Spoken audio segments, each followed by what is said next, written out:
Gina Bernard a rejoint les 30 témoins morts dans l'affaire Dutroux. Ces témoins victimes de morts opportunes qui devaient témoigner ne purent jamais le faire.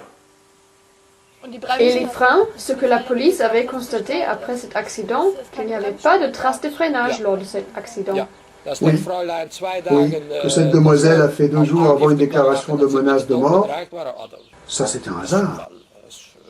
C'est le je ne sais pas la combienième victime qui est tombée, comme dans le livre de Douglas de Koning, tout le monde meurt, ils sont tous tombés.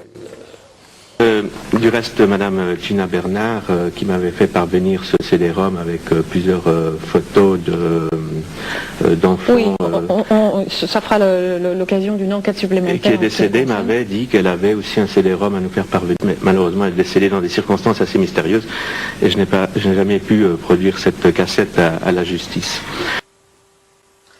Entre-temps, Marcel Vervlousem constitue sur la base du premier CD-ROM une affiche pour répondre aux commentaires des autorités. Marcel Vervlousem estime impératif de contrecarrer la campagne d'omerta et d'intox et d'alerter l'opinion publique. La police et les services secrets belges entreprennent alors une véritable chasse aux sorcières pour retirer l'affiche de la circulation. La police et la justice n'ont rien fait, seulement des recherches pour trouver l'affiche au plus vite et pour saisir le matériel et le mettre dans un dossier qui n'était plus accessible pour personne.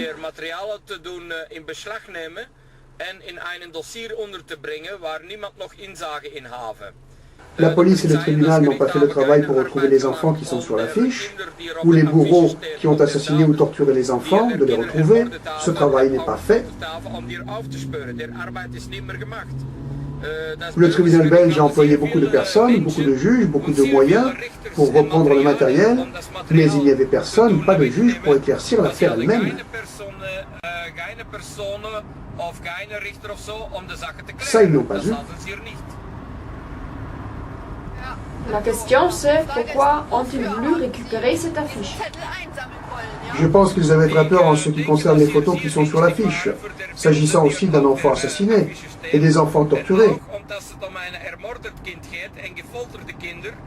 Parce que la police et la justice ont toujours déclaré que les CD-ROM n'étaient pas importants, que le matériel n'était pas important. Avec la publication de l'affiche, le public pouvait voir également que c'était évidemment très important. Et c'est ce qu'ils voulaient éviter. La justice disait tout le temps que toute l'affaire, que tous les milliers d'enfants qui étaient violés, ce n'était rien de sérieux. Comme le procureur général Mark Tack d'Anvers, qui appelle ça une bulle vide. Il appelle plusieurs dizaines de milliers d'enfants une bulle vide.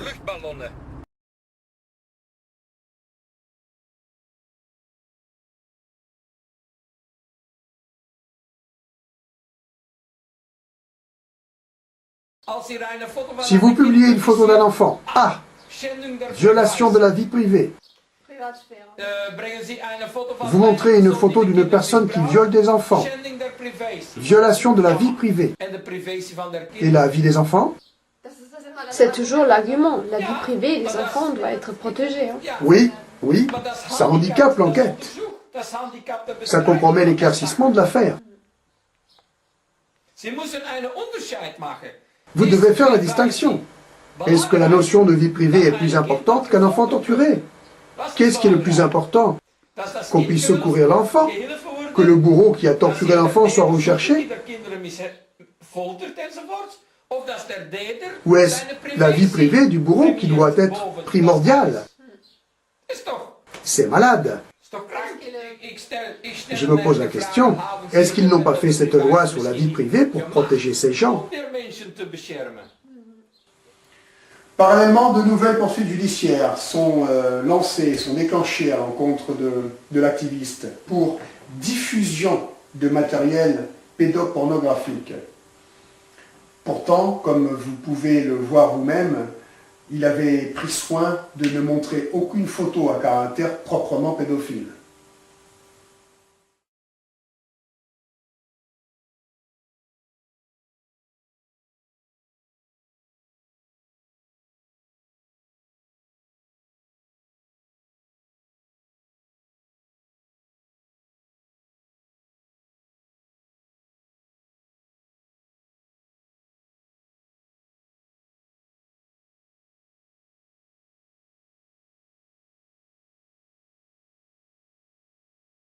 Le 11 avril 1999, l'association Morcoven transmet des copies de plusieurs CD-ROM au roi belge et aussi à son procureur général.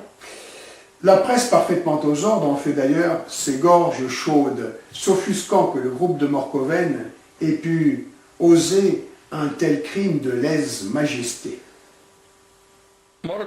Morcoven envoie de la pédopornographie choquante au roi.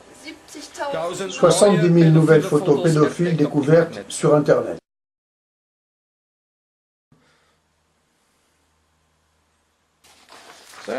Tout ça, c'est de grands articles, vous voyez.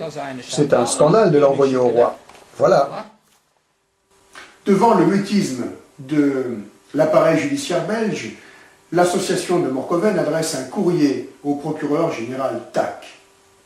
Seulement 8 ans plus tard, la réponse arrive du procureur TAC et il répondra que le document en question aurait disparu.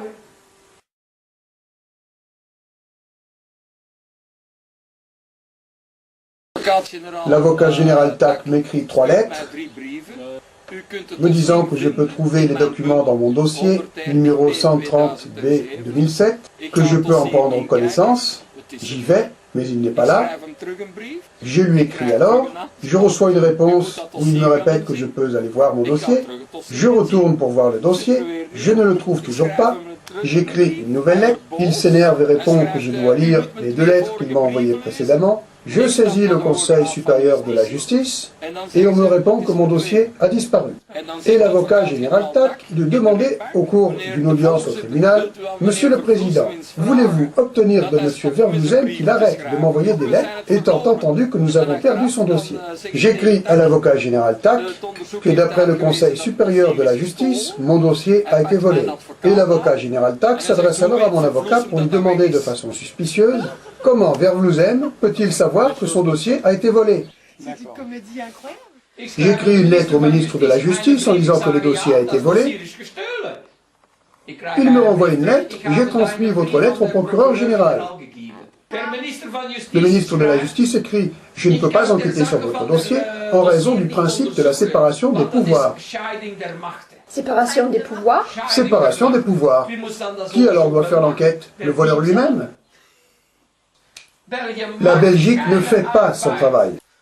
Est-ce que vous avez encore envoyé une lettre au procureur général? Plusieurs. Et alors, quelle réponse? Pas de réponse? Pas de réponse? Non, c'est la même chose comme avec le premier dossier. Écrire et pas de réponse. Le ministre de la Justice dit qu'il s'agit de la séparation des pouvoirs. Oui, Qu'il n'a pas d'influence sur la justice à Turnhout. oui. Mais est-ce que le ministre n'est pas le patron des différents tribunaux? Oui, bien sûr. Mais si le ministre ne fait pas son travail et le renvoie au procureur général, et que le procureur général ne fait pas son travail non plus, quoi faire? Dites-moi, vous, qu'est-ce que nous devons faire? Ça prouve que beaucoup de travail n'est pas fait et que les personnes qui sont responsables pour appliquer la justice n'ont pas pris leurs responsabilités. Für das Beleid bei Justiz nicht ihre Verantwortlichkeit nehmen. Ils ne prennent pas leurs responsabilités dans l'affaire, c'est tout. Tout le monde dit, ça n'est pas chez nous. Dans le rapport belge, il est écrit, il n'y a pas d'enfants belges sur les CD-ROM. Comment peuvent-ils le savoir? Ils n'ont pas identifié un seul enfant. Comment peuvent-ils savoir qu'il n'y a pas d'enfant belge dessus? Comme ils écrivent eux-mêmes, nous ne pouvons pas enquêter parce que le matériel est trop volumineux. Comment peuvent-ils savoir qu'il n'y a pas d'enfants belges dedans? Vous voyez, ça n'est pas logique. Ça n'a pas de sens dans l'affaire. Mais ça, il faut leur expliquer. Eux, ils trouvent ça normal. Le roi belge, lui aussi, aurait perdu les CD-ROM. Le dossier du roi a disparu, avec 7 CD-ROM. 7 CD-ROM ont disparu? Oui, disparu. Marcel envoie un CD-ROM de pédopornographie au roi. Le roi déclare à la Belgique entière, à la télé, etc. Tout doit être vérifié jusqu'au fond. Un joli show. Le roi téléphone au ministre de la Justice. Il donne les CD-ROM à la justice. Le ministère donne le CD-ROM au procureur général. Le procureur général donne le CD-ROM au procureur, le procureur au procureur général, et le dossier est volé. Et Marcel écrit une lettre sur cette histoire au roi, et le roi ne réagit pas. Il n'a plus réagi? Non, ça n'est pas normal. Si moi je suis roi et qu'on me vole mon dossier, je réagis. Je dis, qu'est-ce que c'est que ça? Non, pas de réaction. Séparation des pouvoirs. Je crois que l'ordre de ne pas enquêter sur l'affaire vient de la maison royale belge. Je suis persuadé de cela. C'est clair que Marcel Van devient gênant. Toujours le 11 avril 1999, des copies des CD-ROM sont également adressées à Jacques Chirac, président de la République française à l'époque, ainsi qu'à tous les gouvernements des pays d'Europe concernés. La police hollandaise diffuse alors des centaines de photos de visages d'enfants tirés de ces documents pour identification. La diffusion est effectuée également en Suisse et de nombreux parents y reconnaissent leurs enfants. Et il faut savoir que la Belgique, comme la France, c'est un pays dans lequel l'affaire du fichier de Zandvoort a été étouffée. Mais pour quelle raison? Parce que quand on a... D'autant qu'il y avait, je crois, 42 enfants français identifiés. Ah non, ça... c'est pas ce qui est reconnu par les autorités françaises. Au bout d'un certain temps, le fichier a été mis à la disposition des familles dans les gendarmeries françaises. Donc une quarantaine d'enfants reconnus, c'est un chiffre plausible. Curieusement, le journaliste Serge Garde, lui, attendra le 24 février 2000, soit environ 1 an et demi, avant de traiter le sujet dans le journal L'Humanité. Monsieur Serge Garde en profitera d'ailleurs pour faire éditer un livre dans lequel il ne montre que les reconstitutions partielles diffusées par la police hollandaise. Et lui, il n'aura aucun problème mécanique. Mais les félicitations officielles de Jacques Chirac, qui n'avait fait adresser par contre à Marcel Verdouzem qu'un laconique accusé de réception par un quelconque sous-fifre de son cabinet. Présidence de la République, le conseiller technique, Paris, le 21 avril 1999. Monsieur, par lettre en date du 9 avril 1999, vous avez appelé l'attention du président de la République sur l'action internationale Kipofor que vous menez contre la pornographie et les tortures d'enfants. Vous avez joint à votre courrier un CD-ROM. J'ai l'honneur de porter à votre connaissance que j'ai transmis votre dossier à Madame le garde des Sceaux. Je vous prie d'agréer, monsieur, l'expression de mes sentiments les meilleurs. Jean-Claude Antonetti.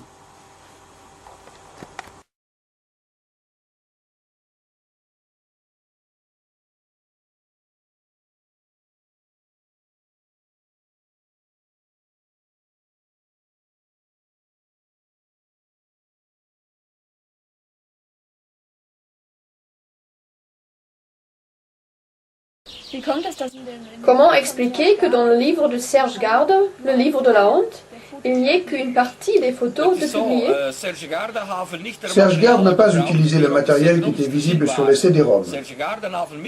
Serge Garde a profité des données de l'ASBL Morcoven, qui lui avait envoyé un bulletin dans lequel la police avait fait une reconstitution de 200 à 300 photos d'enfants qui étaient visibles sur différents CD-ROM. C'était une vérification de la police. Nous avons donné le bulletin à Serge Garde, et Serge Garde a publié les photos dans son livre, dans son journal, etc. Mais Serge Garde n'a pas fait du travail avec le contenu des CD-ROM. Et avec le CD-ROM qu'il a reçu, lui, il n'a rien fait.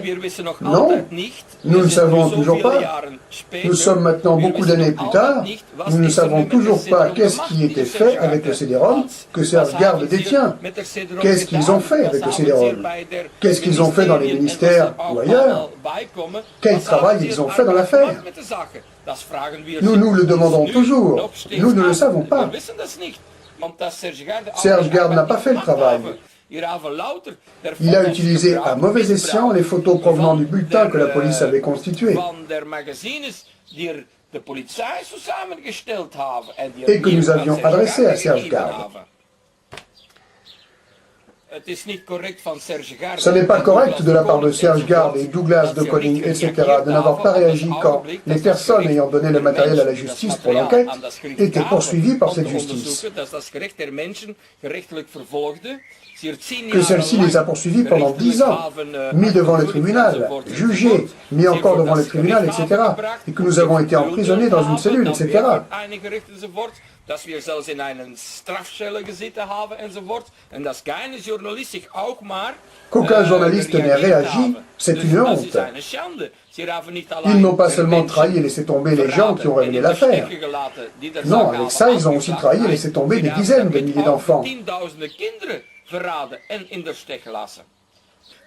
Ça, ce sont des journalistes qui reçoivent des médailles, qui font leur promotion dans des livres. Regardez ce que nous avons écrit, nous sommes importants. Mais sur le plan humain, les journalistes n'étaient pas dignes. Ils n'ont pas réagi.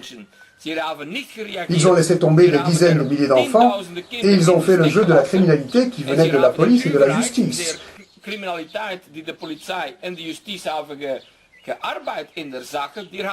Ils l'ont assisté, au lieu de prendre position pour les enfants.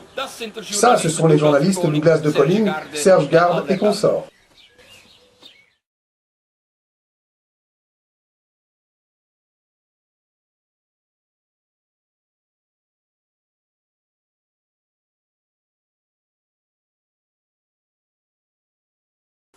En avril 2000, quelques familles françaises ayant reconnu leurs enfants à travers la diffusion de la police hollandaise tentent une action en justice. Sous la pression plus que légitime de ces familles, le parquet de Paris, qui n'avait pas jugé bon de réagir de sa propre initiative à la précédente saisine, ouvre donc à contre-cœur une information judiciaire contre X pour corruption de mineurs, diffusion d'images à caractère pornographique, atteinte sexuelle sur mineurs de 15 ans. Étrange, toujours rien à propos des tortures avec actes de barbarie et des mises à mort. La question qui se pose là, évidemment, pourquoi, si on est au courant à Paris qu'il s'agit aussi de torture et d'assassinat, pourquoi ils n'ont pas fait d'enquête là-dessus? Pourquoi seulement sur la diffusion de matériel pédopornographique? Pourquoi pas sur les tortures et les assassinats? Voilà. Ça, c'est la question qu'il ne faut pas poser en France. Nous savons qu'il n'y a pas d'explications qui doivent intervenir dans l'affaire Zandvoort. Pourquoi pas? Ah non. Premièrement, ils ont eu l'affaire Cathédrale. C'est une affaire dans laquelle il y a eu des arrestations, mais pas les résultats qui devaient en découler. Après, nous avons l'affaire Chorale en France. C'est la même chose. Après, nous avons l'affaire Kriès. Après, nous avons l'affaire... Pasteur Doucet? Oui, etc. Pas de résultat. Pourquoi alors l'affaire de Siron de Zandvoort obtiendrait plus de résultats en France? Nous avons réfléchi. Non, nous devons être prudents. Si nous donnons ce matériel si sensible en vue d'investigation à la France, et qu'ils font le même travail que pour les affaires Cathédrale, Chorale, Pasteur, Kriès, etc., on n'aura encore pas plus de résultats. Nous ne pouvons pas nous le permettre. Nous devons donc faire le travail nous-mêmes.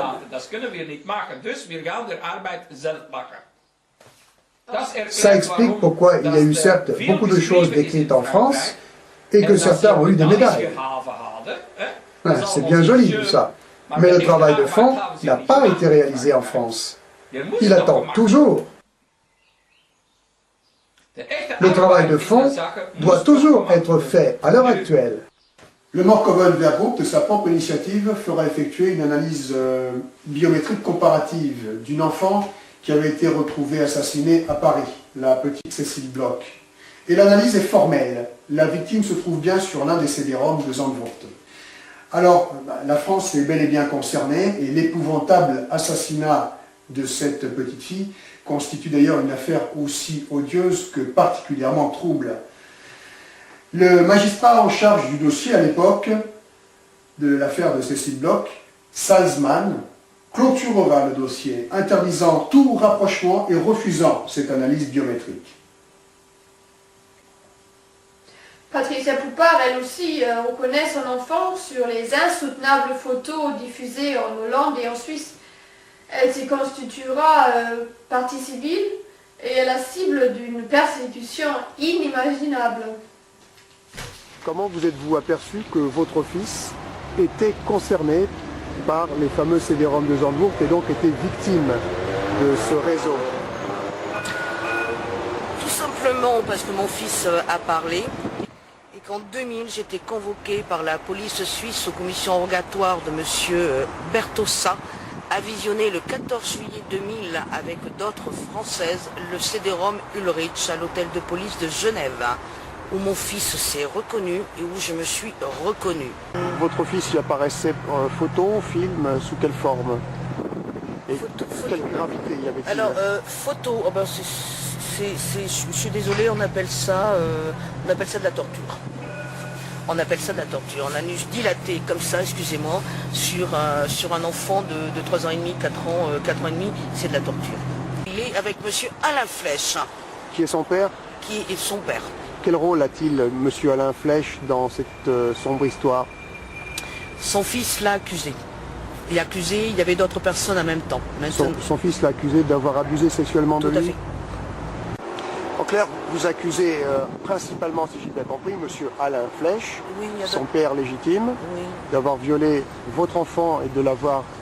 prostitué. À la suite de cela, il y a eu des enquêtes en France, ordonnées d'ailleurs à l'époque par madame Guigou, ministre de la Justice, qui a menti honteusement à la presse en disant qu'elle n'avait pas les CD-ROM alors qu'elle les avait depuis un an. Et depuis, je me bats. J'ai quitté le territoire français en 2001, en mars 2001, parce que je perds depuis 1997 toutes les procédures sur Bordeaux par la juge des affaires familiales, qui est madame Isabelle Loumaigne-Bruat, et par la cour d'appel de Bordeaux. Donc par de fortes pressions en mars, samedi mars 2001, et par des menaces, j'ai quitté la France avec mon enfant pour le protéger. Quel âge avait-il? Il avait environ dans les 6 ans et demi. 6 ans et demi, nous étions en quelle année donc? En 2001. Donc arrivé en Suisse, nous avons été pris en charge par l'armée du salut de Genève et par le CID en même temps, qui nous a fait passer par le HCR, le Haut Commissariat aux réfugiés, donc en asile politique, que j'avais demandé à l'ONU par écrit en 1998 de diligenter des rapporteurs sur tout le territoire français. Donc je le paye très cher. Mon fils aussi le paye très cher et je me fais même insulter sur le territoire français après avoir reçu tout un tas de menaces et des menaces de mort. Voici les permis, je ne vais pas présenter tout. Les 2 permis, un pour mon enfant, un pour moi d'asile politique suisse.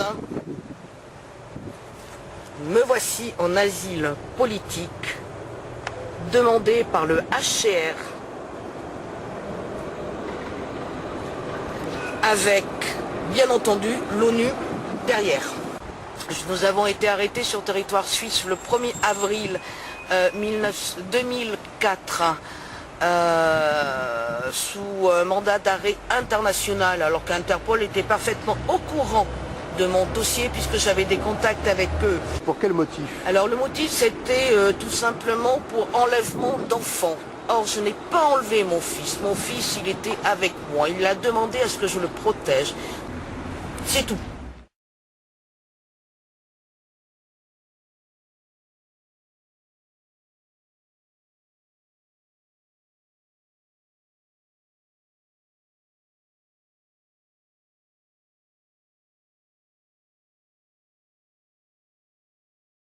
Combien de prisons avez-vous fait? Alors de prison, je suis resté du 1er avril 2004. J'en ai fait beaucoup. jusqu'au 31 décembre 2004. Et le 1er janvier 2005, ils sont arrivés avec des infirmières. J'étais toujours calme et posée. Ils m'ont sauté dessus. Ils m'ont attaché sur un brancard pour m'interner et me droguer de force et me faire une chimiothérapie qui me laisse des séquelles. Chimiothérapie, vous avez un cancer? Je n'ai pas de cancer. Pour quelle raison vous ont-ils fait une chimiothérapie en ce cas? Paranoïa. Tant que je continuais à accuser. C'est un abus de pouvoir. J'ai eu un traitement, ce ne sont plus des médecins, ce sont des nazis pour moi.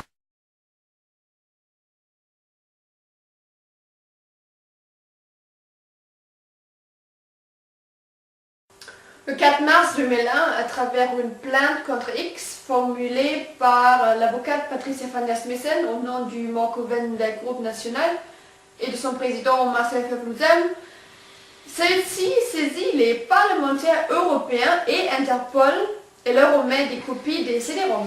Des réunions à n'en plus finir seront la seule action engagée par ce pouvoir politique européen. Le sujet sera édulcoré, tout à fait, à l'extrême, et les responsabilités criminelles ostensiblement détournées sur l'Internet. Oui, cybercriminalité toujours. Oui, au point que des unités se créent partout dans le monde à grand renfort de publicité. Et qui n'a pas vu des reportages, des émissions de télé, les grands articles dans la presse, la une des journaux du soir, etc., avec la création de ces unités de cyberpolice. Pour prétendre traiter la criminalité pédophile. Et même la lettre du cabinet du président allemand, je cite, « Le commerce de pornographie aussi sur Internet constitue une expression de la violence sur les enfants particulièrement honteuse. Ce n'est pas le commerce par Internet qui est grave, c'est l'affaire elle-même qui est grave. » Bien sûr, et pas que ça. Les photos qui atterrissent sur Internet ont avant tout été produites. L'enfant a été violé au moment où la photo a été prise. Et Internet ne viole pas les enfants. Les bourreaux qui violent des enfants et qui produisent ce matériel, ce sont eux les violeurs. Et eux, ils placent en photo sur Internet. C'est ce que j'ai toujours dit au Congrès international. J'ai toujours dit qu'il ne faut pas s'occuper du problème d'Internet. Non, ça n'est pas Internet qui viole, ça n'est pas Internet qui torture. Non, les enfants qui apparaissent sur Internet sont les victimes de ces pratiques. Qui sont les auteurs de ces pratiques? C'est ça qui est important. Internet n'est pas important. C'est ce que j'ai dit au Congrès en Hollande, avec des avocats internationaux, etc. J'ai clarifié cette position et j'ai dit non, Internet c'est la fin de la chaîne. Avant, on viole l'enfant, on le torture, ou que sais-je. Et après, on publie la photo, on la diffuse via Internet. C'est une autre étape. C'est encore minime en rapport à ce qui a été commis avant. Voilà, voilà. Ça, c'est la réalité. Parce que ça me choque quand on ne parle toujours que de commerce sur Internet. Oui, ça me choque aussi. Si vous voyez des reportages à la télé, vous voyez tout le temps. Nous avons mis à jour un réseau de pédophilie sur Internet. C'est des foutaises. C'est malade. La police s'occupe toujours des personnes qui sont devant Internet et qui regardent ces photos. Ces personnes-là, on leur fait assumer leurs responsabilités et on les juge. Mais ce ne sont pas eux. Ce sont ceux qui produisent, qui font la photo, qui violent l'enfant, qui le filment. Ça, c'est le fond du problème. Et je le clame depuis 10 ans. Et personne n'écoute. Ah non! Monsieur Verploegem est un criminel. Il nous a transmis le matériel. Voilà. On envoie 300 gendarmes, interpeller 90 personnes, ils trouvent 35 000 vidéos ou photos. Et qu'est-ce qui suit derrière? On a l'impression que ça ne suit jamais. L'exemple que tu avances, il y a un réseau qui vient d'être démantelé, un certain nombre de personnes qui ont été interpellées. des dizaines de milliers de documents pédocriminels qui ont été saisis. Et puis, alors il y a un bel effet d'annonce. Ça, pour les annonces, ça marche très bien. Et c'est pas la première fois qu'il y a un coup de filet comme ça. Oh là, non, non, il y en a quasiment tous les ans. Est-ce que tu as déjà entendu parler d'un procès, d'une condamnation? À ce jour, non. Ben moi non plus. Il y avait un politicien qui me disait « Monsieur Vervloesem, depuis que vous avez fait l'enquête, depuis que vous avez éclairé toute l'affaire, admettez que nous avons amélioré beaucoup de choses dans notre pays.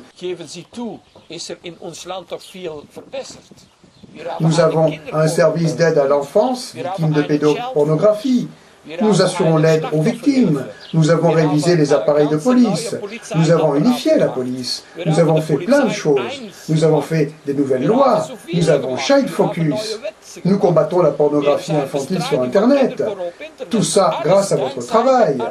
Vous devez être content. Arrêtez le travail. Vous avez ce que vous vouliez. Arrêtez. Child Focus est une organisation qui s'est créée en Belgique. C'était un essai de l'État belge. Elle a été financée par la Maison royale belge, de gros industriels, par le gouvernement. Elle reçoit des millions d'euros pour travailler.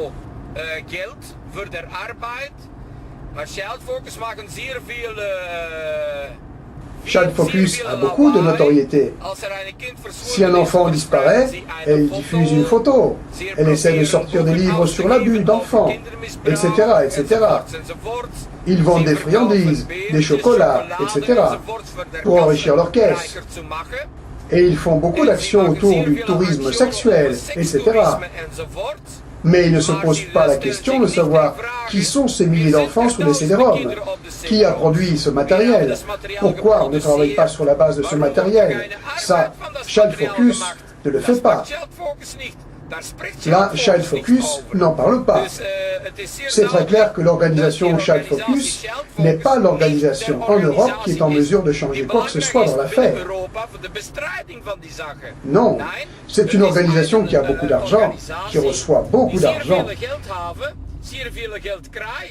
mais qui ne fait pas grand-chose pour lutter contre les réseaux de pédopornographie, etc. Child Focus a prétendu être la référence européenne, mais beaucoup de pays ne veulent pas travailler avec Child Focus, parce qu'ils se demandent ce qu'est au juste Child Focus. Pourquoi Child Focus est financé par le gouvernement belge? Pourquoi ils ont autant d'argent? Qu'est-ce que la Maison royale fait au centre de ça? Etc. Comment est-ce que Child Focus a réagi à la publication de la fameuse affiche? Wie hat Child Focus auf die Affiche reagiert, die sie veröffentlicht haben? Ah, c'était très curieux. Child Focus, pour une fois, a fait quelque chose. C'était une plainte contre M. Vervloesem. Et une plainte contre le groupe de Morkoven pour avoir constitué l'affiche et l'avoir rendue publique. Pour ça, Child Focus a formulé une plainte. Child Focus vous a poursuivi, vous directement et votre groupe, pour avoir rendu public le matériel? Oui, et Child Focus ne s'est pas demandé qui étaient les enfants. Oui. Qui a assassiné l'enfant? Oui. Qui a produit le matériel d'origine?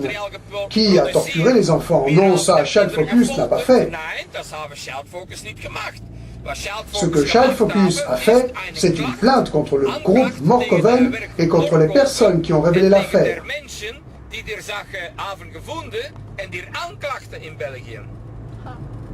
Vous pouvez vous poser la question, qu'est-ce que c'est au juste que Child Focus? Quelle est la vraie mission de Child Focus?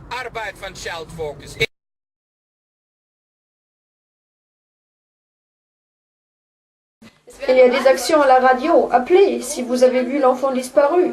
Sur les autoroutes, il y a des affichages avec des enfants disparus. Et vous dites que la police ne fait pas son travail. Mais ça n'est pas ça le travail. Ce n'est pas du travail, vous dites. Non, c'est un mauvais travail. C'est du cinéma.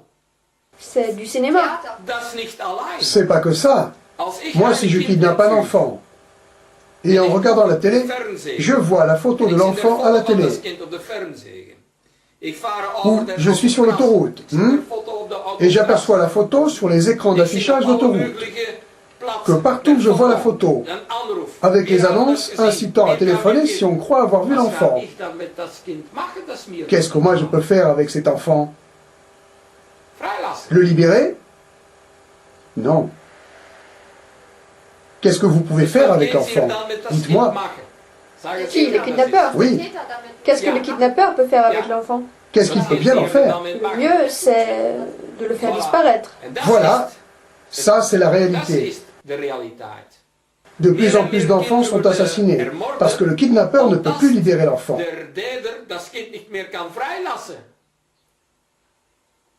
C'est comme ça. Qu'est-ce que l'on devrait faire à votre avis? Comment devrait-on procéder? Il y a deux méthodes différentes.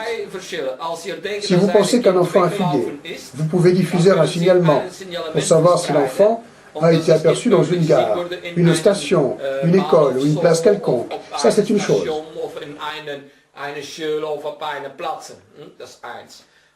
Si vous soupçonnez qu'il s'agit d'un enlèvement, il faut travailler en interne. Il faut commencer par dresser un profil de l'enfant. S'agit-il d'un enfant peureux ou pas? Est-ce que c'est un enfant prudent ou pas? Est-ce normal que l'enfant se trouve à quelque endroit particulier? Tous les petits détails constituent un profil complet. Et à partir de ce profil, vous pouvez entreprendre des recherches. Ça, c'est le profil de l'enfant. S'il s'agit d'un enfant peureux, il ne va pas aller facilement vers une voiture inconnue et rentrer dedans. Vous comprenez? Mais un enfant qui n'est pas peureux, qui est aventureux, qui n'a pas peur d'aller vers une voiture et d'y rentrer, voyez-vous, c'est tous ces petits détails qui sont importants.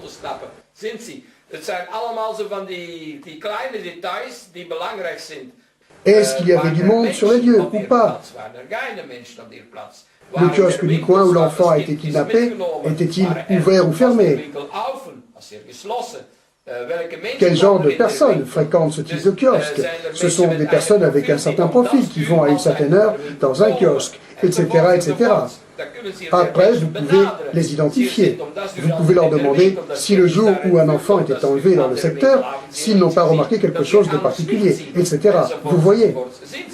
Tous ces détails constituent un grand dossier.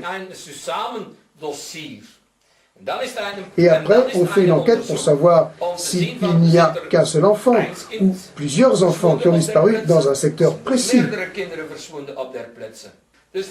Ça, c'est l'enquête qui ne doit pas être étalée dans les journaux. Ça, c'est l'enquête qui ne regarde pas le journal télé. C'est une enquête qui doit être menée en silence. De cette façon, on arrive à avoir des résultats. Mais si vous confiez tout ça aux journaux, à la presse, qui écrivent tous les jours de gros titres, nous avons trouvé ceci, nous avons trouvé un témoin, nous avons trouvé une voiture, nous avons trouvé ceci ou cela, ça n'est pas bon, parce que vous alarmez la personne qui a emmené l'enfant.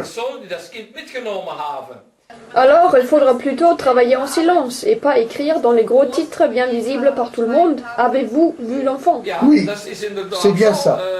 Parce que si vous faites une déclaration à la télé sur une disparition d'enfants, il y a beaucoup de réactions. Ça provoque beaucoup d'émotions chez le public. Et il y a beaucoup de témoins qui prétendent à tort avoir vu l'enfant, etc., etc. Avec quelle réaction allez-vous travailler? Quelle piste allez-vous suivre? Ça donne à beaucoup de gens beaucoup trop de travail. Et au bout du compte, il n'y a plus de personnel et plus de temps pour intervenir dans l'affaire.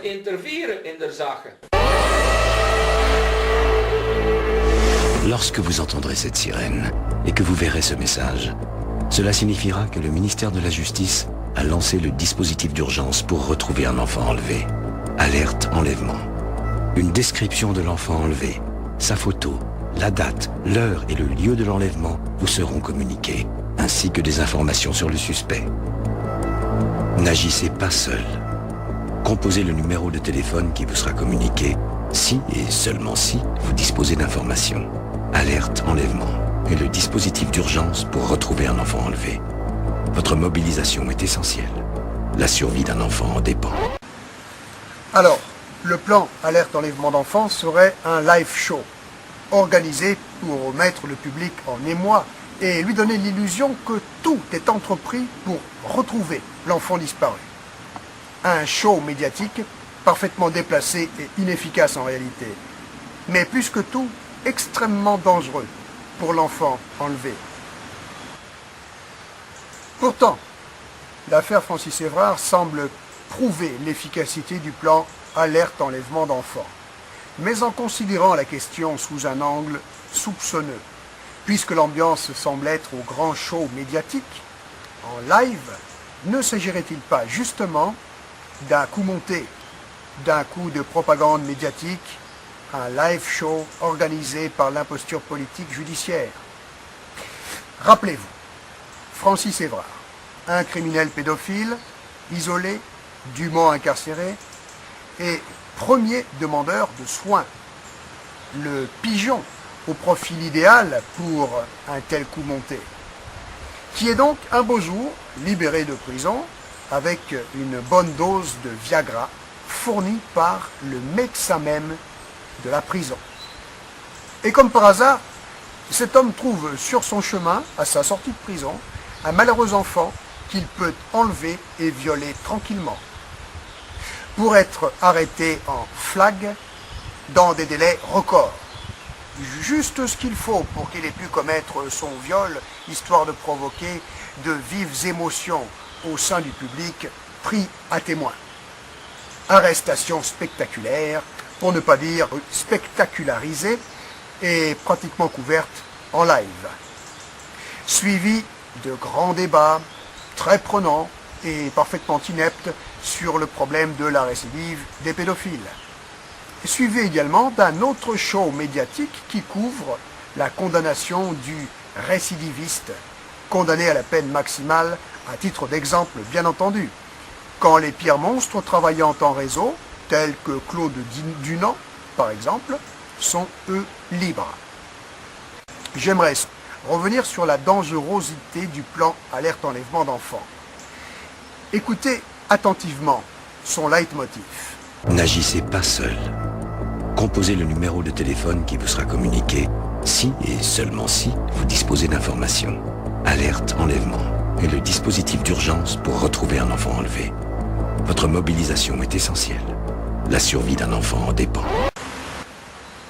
On est donc en train de vous dire de surtout ne pas intervenir vous-même si vous voyez l'enfant et le criminel, mais de prévenir les forces publiques.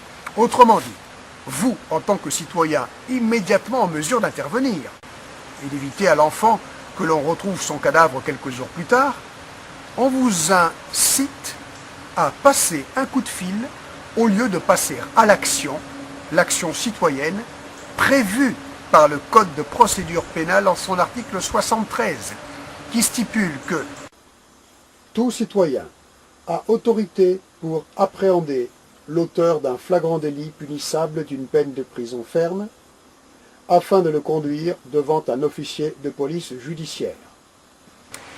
Et sachez que ce que l'on entend par notion de flagrance comprend la situation où un criminel se promène avec sa victime kidnappée. Acte de kidnapping restant un crime flagrant aussi longtemps qu'il n'y ait pas mis fin. Pire, on voudrait vous retirer votre droit légal, votre devoir citoyen et moral, et vous pousser à commettre ce que le Code pénal qualifie lui-même de non-assistance à personne mineure en danger.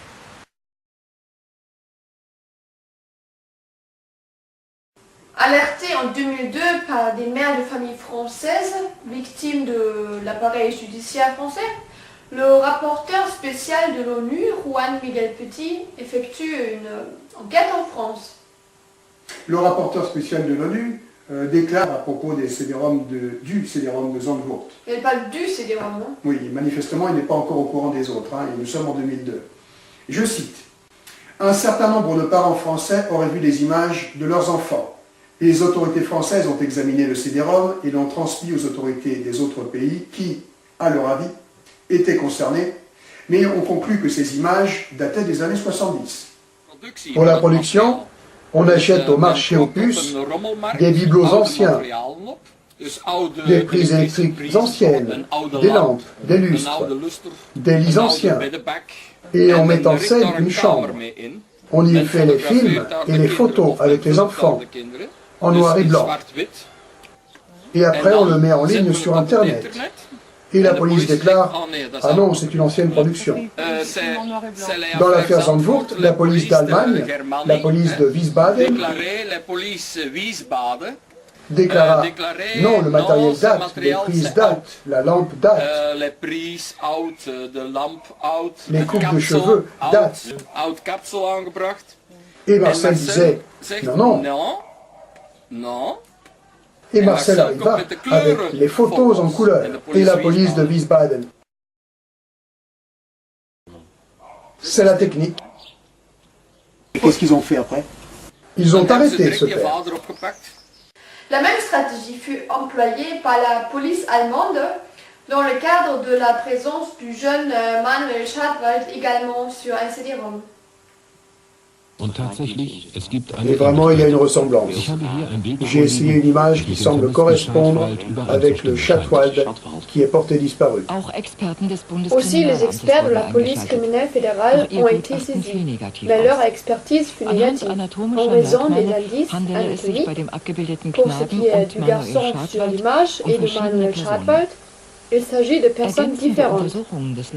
Des enquêtes supplémentaires de la police criminelle attestent que Manuel ne peut pas être acteur dans la vidéo car la production date des années 70. Je reprends. Toutefois, certains parents contestent cette conclusion, faisant valoir que certaines photos contenaient des signes qui montraient clairement qu'elles avaient été prises récemment. Le CD-ROM n'a pas été officiellement présenté à Interpol pour un examen par des experts et pour une comparaison avec des images connues conservées dans une base de données, ce qui aurait vraisemblablement permis d'établir la date de prise de ces photos. Fin de citation.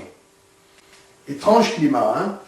Mais c'est assez troublant parce que je me rappelle du rapport de Juan Miguel Petit et il dit justement que les autorités françaises avaient argumenté pour prétendre que ça n'était pas leur problème, ils avaient argumenté également que ces photos dataient, qu'elles étaient anciennes. Il y en avait des anciennes, forcément, puisque Rosenzweig, on a sa photo. Alors effectivement, il y a aussi des photos anciennes, comme la photo numéro 9. Oui, tout à fait. Une photo qui, il faut le préciser, date d'une trentaine d'années environ. Le coupable identifié n'a donc aujourd'hui pas la même apparence, sans doute, ayant depuis pris du gras et des rides et gagné en calvitie. Revenons sur le fameux non-lieu. Le parquet de Paris, donc, pourtant à ce moment en charge d'une instruction judiciaire pour la même affaire, n'engagera aucune poursuite pour tenter de sauver les enfants, victimes et faire cesser l'abominable trafic. La justice française ne daignera faire aucun lien entre la saisine précédente des familles de victimes et les 20 autres CD-ROM qu'elle reçoit. Daniel Ringot a fait le non-lieu qui a été signé en 2003, 20 mars 2003, pour le procureur de la République, François Sauté, premier substitut. Quand on a un dossier pareil, on voit ici un refus de contre-expertise.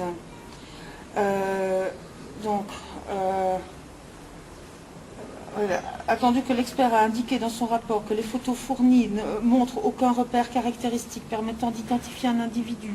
Par exemple, oreilles non visibles. Bon, en général, il faut savoir que les analyses biométriques ne se font pas sur base des oreilles non visibles. Il y a aussi les yeux, la bouche, le nez. C'est normalement les volumes, c'est en général comme ça qu'on fait les analyses biométriques. Et donc l'oreille non visible ou signe particulier qu'il est possible de faire des comparaisons. Alors ici, attendu qu'il n'y a pas lieu de désigner un contre-expert, lequel ne disposera pas davantage d'éléments de comparaison meilleurs. Ce qui est beaucoup plus extraordinaire, c'est que ça a été confié à des médecins qui ne sont pas qualifiés pour faire des analyses biométriques. C'est quelque chose... c'est de la pure mathématique, la biométrie. Et ils n'ont donc pas les capacités pour faire ces identifications. Et en réalité, on a choisi des experts qui ne sont pas qualifiés pour faire ce travail. Et avec la technique Des actuelle... experts qui ne sont absolument pas experts dans la science dont il est question Ils ici. sont médecins, donc ils vont pouvoir évidemment établir s'il y a des blessures, s'il y a eu viol, s'il y a ceci. Dites-moi, ça c'est un monumental coup monté des prétendues autorités judiciaires qui ont traité ce dossier. Oui, ça c'est clair. On voit dans ce non-lieu, on voit une multitude de choses qui sont absolument fausses. Sur la manière dont les CD-ROM ont été trouvés Marcel, on le fait passer pour un pédophile. On fait croire qu'il a lui-même volé les disques durs, le disque dur de Ulrich et composé lui-même le CD-ROM. Il y avait 8 ordinateurs. Marcel ne sait même pas de quoi a l'air un disque dur. On parle là carrément des CD-ROM de Vervloesem et Ulrich. Alors, on fait de Marcel comme le chef du réseau, je dis bravo. Sur l'exploitation des carnets d'adresses, on dit que ce ne sont pas les carnets de Ulrich, mais de son amant, alors que ce sont les carnets d'adresses de plusieurs réseaux pédophiles. Ces carnets d'adresses n'ont pas été traités comme des pièces à conviction. Elles ont été écartées. Ça a été complètement écarté. Et alors, l'amant de Ulrich, qui s'appelle Van Gasselt, a dénoncé 2 Français qui figuraient au carnet, on dit son carnet, c'est donc Busquet et Zabowski, comme étant les têtes de pont en France dans le réseau pédophile. Donc ce serait le lien direct entre la France et les Hambourg.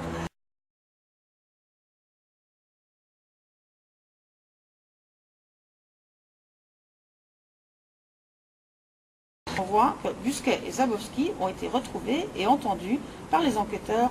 Aucune charge n'a pu être retenue contre eux. C'est extraordinaire.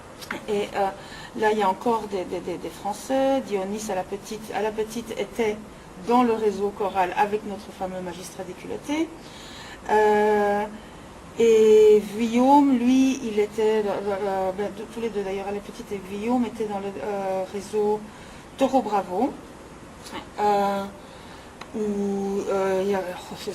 Et là, on arrive directement à l'Élysée d'ailleurs.